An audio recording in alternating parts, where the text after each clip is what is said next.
When my husband invited me to his annual charity gala, he smiled and whispered, "Just stand beside me and don't embarrass me tonight." I thought it was another fundraiser filled with wealthy donors and polite speeches. I had no idea I was about to become the night's main attraction. Halfway through the event, he grabbed the microphone, pointed at me, and laughed. "Let's raise money the fun way. Starting bid, $20 for this useless wife."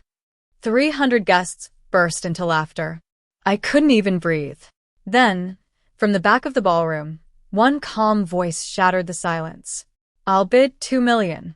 My name is Olivia Carter, and I'm 29 years old. People always assumed I had the perfect life. My husband, Ethan Carter, was one of the city's most respected businessmen.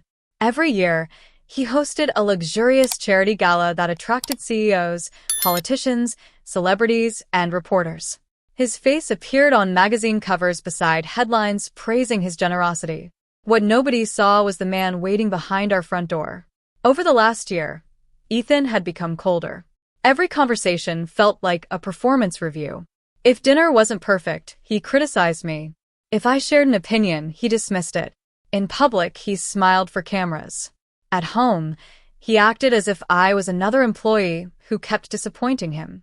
Still, I kept believing the man I married was somewhere beneath that growing arrogance. The night of the gala, I wore a simple emerald evening gown Ethan had approved himself. "You look acceptable," he said while adjusting his cufflinks. "Just stay beside me, smile when photographers ask, and please don't embarrass me tonight." His words stung, but I forced a smile. "I won't." The ballroom looked breathtaking. Crystal chandeliers reflected across polished marble floors. Nearly 300 guests filled the room. Waiters carried silver trays while a string quartet played softly in the background. Every table displayed the logo of Ethan's charity foundation. As soon as we entered, cameras flashed. "Ethan, over here. One more photo." He wrapped an arm around my waist, smiling like the perfect husband. The second the photographers walked away, he removed his hand without saying another word. For the next 2 hours, I stood quietly while Ethan greeted investors, donors, and executives. Several people thanked me for supporting his charitable work. I smiled politely. The truth was, I had spent years helping organize the foundation's community projects behind the scenes, but Ethan never mentioned that publicly. According to him, recognition belonged to the person standing at the microphone. Near 9 o'clock, the master of ceremonies stepped onto the stage. "Ladies and gentlemen, before tonight's final fundraising auction, our founder, Mr. Ethan Carter, has prepared a special surprise." Guests applauded. Ethan confidently walked onto the stage, microphone in hand. "I hope everyone has enjoyed the evening." More applause followed. He shared a few jokes before thanking the sponsors. Then his eyes landed on me. A strange smile crossed his face. "I've been thinking," he said. "We've auctioned vacations, artwork, sports cars, but none of those are nearly as expensive to maintain as my wife." The room chuckled. I felt my stomach tighten. Ethan continued, "So tonight, let's auction something that's been costing me money for years." More laughter. He pointed directly at me. My useless wife. For a moment, I honestly believed I had misunderstood him. Then he waved toward the stage. "Come on, Olivia. Don't be shy." Hundreds of eyes turned toward me. Someone laughed loudly near the front table. My legs barely moved as I walked onto the stage. Ethan placed an arm around my shoulders like we were performing a comedy routine. "Ladies and gentlemen," he announced, grinning. "Starting bid, $20. The ballroom exploded with laughter. "Who wants this useless wife?" People assumed it was scripted. Some guests clapped. Others pulled out their phones to record. A few looked uncomfortable but remained silent. I stood there completely frozen. My face burned. My hands trembled. I wanted to disappear. I looked across the ballroom, hoping someone, anyone, would tell him to stop. Nobody did. The auctioneer awkwardly lifted his microphone, unsure whether to continue. Ethan laughed again. "What? Nobody?" "Not even $20. More laughter echoed through the ballroom. I lowered my eyes, fighting back tears. 29 years of life. 6 years of marriage. reduced to a joke worth less than a dinner bill. The auctioneer nervously cleared his throat. "Do I hear $20? Silence. Then, a calm voice echoed from the very back of the ballroom. "I'll bid $2 million. Every conversation stopped. Every camera turned. Even Ethan's smile vanished. The ballroom fell completely silent. Every guest turned toward the back of the room. An elderly gentleman in a tailored navy suit calmly lowered the bidding paddle he had just raised. His silver hair, steady posture, and quiet confidence immediately commanded attention without him saying another word. "I said $2 million, he repeated. The auctioneer blinked in disbelief. "Sir, could you repeat your bid?" $2 million. Gasps spread through the ballroom. Several reporters immediately lifted their cameras. Ethan forced an awkward laugh. "Well, that's certainly generous." He smiled nervously toward the audience. "Ladies and gentlemen, I think our distinguished guest understands this is only a joke." The older man didn't smile. "I'm fully aware of what I witnessed." His calm voice somehow carried more weight than Ethan's microphone ever had. "I'd appreciate a few minutes to address the room." The master of ceremonies looked uncertain before nodding. The gentleman slowly walked onto the stage. He turned toward me first. "I'm sorry you were treated this way." His words were simple, yet they carried more respect than I'd received from my husband in months. Then he faced the audience. "My name is William Bennett. I'm chairman of the Bennett Humanitarian Foundation." A wave of whispers swept across the ballroom. Everyone knew the foundation. It funded hospitals, disaster relief, education programs, and community organizations across the country. William continued. "For the last 18 months, my foundation has quietly evaluated charitable organizations throughout the state." Ethan's smile slowly returned.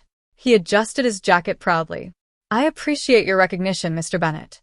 William looked directly at him. "I'm afraid you misunderstand." The smile disappeared again. "We weren't evaluating your speeches. We weren't evaluating your fundraising dinners. And we certainly weren't evaluating your public image." The room became so quiet that even the photographers stopped clicking. "We were evaluating character." William turned toward me. "Mrs. Carter, you probably don't know this, but several families you've personally helped wrote letters to our foundation." I stared at him, confused. He continued. "They told us about anonymous grocery deliveries. The scholarships paid without anyone knowing your name. The elderly veterans whose medical equipment suddenly appeared. The single mothers whose rent was quietly covered. You never asked for publicity. You never asked for photographs. You simply helped because people needed help." I felt tears filling my eyes. Almost no one knew about those things. I had always believed kindness lost its value the moment it became a performance. William smiled gently. "Our investigators spent months verifying every story." He paused before continuing. "Every single one was true." Guests slowly began looking at me instead of Ethan. The same people who had laughed only moments earlier now looked ashamed. William reached into his jacket and removed a sealed envelope. "My board voted unanimously last week." He handed it to me. "Mrs. Olivia Carter, we are offering you the position of executive director for our new national community initiative." Another wave of shocked whispers filled the ballroom. The program launches with an initial budget of $2 million dedicated to expanding community support projects across the country. My hands trembled as I accepted the envelope. I don't know what to say." "You've already said enough through your actions," William replied. He turned back toward the audience one final time. "Tonight, I didn't bid $2 million for a person. I committed $2 million to someone whose compassion has already changed countless lives." For the first time that evening, the ballroom erupted into applause. Not polite applause. Not forced applause. A standing ovation. People who had laughed only minutes before were now on their feet. Camera flashes filled the room. Every reporter rushed toward the stage. And standing beside me, Ethan Carter slowly realized that the spotlight he had spent years chasing had completely shifted away from him. The applause continued for nearly a full minute. I stood there holding the envelope with trembling hands, unable to believe how quickly the room had changed. Only moments earlier, I had been the punchline. Now every camera in the ballroom was pointed at me. Reporters rushed toward the stage. Mrs. Carter, how long have you been involved in community work? Did you know about this award beforehand? I could barely answer. No, I said honestly. I had no idea. Beside me, Ethan suddenly stepped closer, forcing another polished smile. Everyone, he announced, laughing awkwardly. I think tonight's little joke has clearly gotten out of hand. Nobody laughed. He cleared his throat. My wife and I joke like this all the time. Still nothing. William Bennett looked directly at him. A husband who truly respects his wife never risks humiliating her in front of 300 people. The sentence landed harder than any shout ever could. Several guests quietly nodded. I noticed members of Ethan's board exchanging uneasy glances. One major sponsor slowly stood from his table. Ethan, he said, I've known you for 10 years. I've never seen you speak to another human being that way. Without waiting for an answer, he removed the sponsor badge from around his neck and placed it on the table. Another donor followed. So am I. Then another. Within minutes, several longtime sponsors had quietly stepped away from Ethan. No arguments. No dramatic speeches. Just silent disappointment. The reporters noticed immediately. Their questions changed. Mr. Carter, do you regret your comments? Do you believe humiliating your wife reflects the values of your foundation? Were those remarks rehearsed? For the first time since I'd met him, Ethan looked completely unprepared. It was entertainment. No one was supposed to take it seriously. A journalist replied calmly. Mrs. Carter's expression suggested otherwise. Ethan looked toward me. Olivia, tell them. His voice almost sounded desperate. Tell everyone you know I didn't mean it. I looked at him for several seconds. Then I remembered every sarcastic comment, every public dismissal, every lonely dinner, every moment I had convinced myself tomorrow would be different. I finally spoke. I believe jokes should make everyone laugh. I paused. I wasn't laughing. Silence swept through the ballroom again. Then applause returned, louder than before. William gently placed a hand on my shoulder.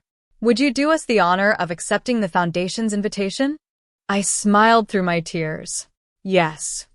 The audience rose once more. This time I wasn't standing beside Ethan. I was standing beside people who valued kindness over status. As the evening ended, dozens of guests approached me. Some apologized for laughing. Others thanked me for inspiring them. One elderly woman quietly hugged me. You reminded everyone tonight, she whispered, that dignity is worth more than applause. Those words stayed with me. I left the ballroom without looking back. Outside, the cool night air felt different. For the first time in years, I felt lighter. The weeks that followed changed everything. I accepted the leadership role at the Bennett Humanitarian Foundation and began overseeing projects that expanded scholarships, food assistance, and family support programs across the country. Instead of standing behind someone else's spotlight, I finally found my own purpose. Ethan's foundation, however, faced increasing criticism. Several sponsors withdrew their support, explaining that charitable work should reflect compassion both on and off the stage. His reputation never fully recovered. Months later, I received the final divorce papers. I signed them without anger, without celebration, just peace, because I had learned something far more valuable than revenge. Respect cannot be demanded. It is earned, and love that depends on humiliation was never love to begin with. Today, when people ask how I survived the worst night of my life, I always give the same answer. The man who tried to make me feel worth $20 accidentally introduced me to the people who saw my true value. Sometimes the moment meant to break you becomes the moment that finally sets you free.